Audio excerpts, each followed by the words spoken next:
भूतिया हवेली का राज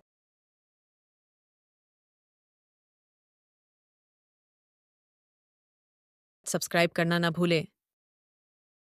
एक समय की बात है, एक छोटे से गांव में अमन और रवि नाम के दो दोस्त रहते थे।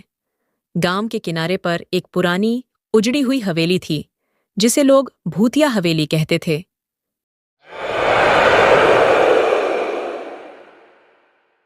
गांव वाले कहते थे कि जो भी रात को वहां गया वापस नहीं आया।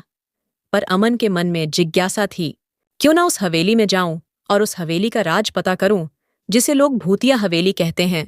और फिर उसके बाद अमन अपने दोस्त रवि के पास जाकर रवि से कहता है, चल रवि, आज रात उस हवेली में चलते हैं जिसे लोग भूतिया हवेली कहते हैं और उसका राज पता करके आते हैं। अरे नहीं नहीं, तुम पागल हो गए हो क्या अमन? लोग कहते हैं उस हवेली में जाने वाला कभी लौट कर नहीं आता है। उस हवेली में चलना हमारे लिए सही नहीं होगा। पर अमन ने रवि को मना लिया और उस रात दोनों दोस्त छिपते छिपते हवेली में पहुंचे।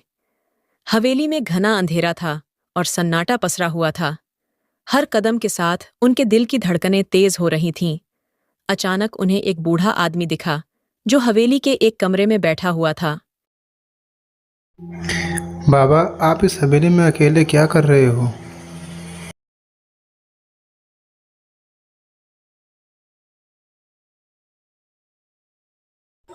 बेटा,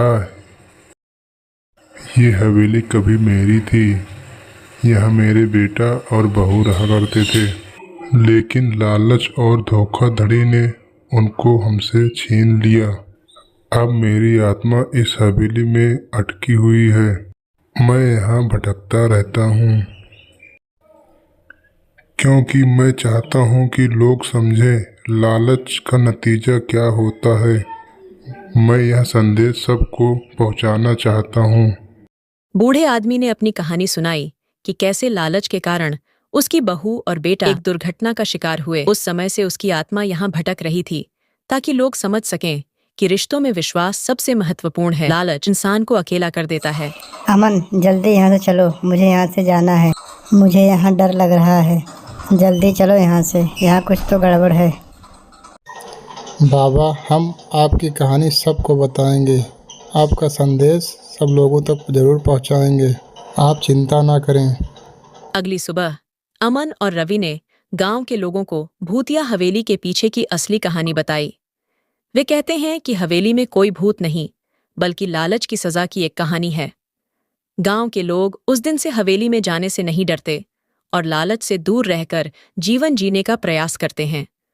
मूल संदेश: इस कहानी से हमें यह सीखने को मिलता है कि लालच और धोखा केवल दुख और अकेलापन लाता है।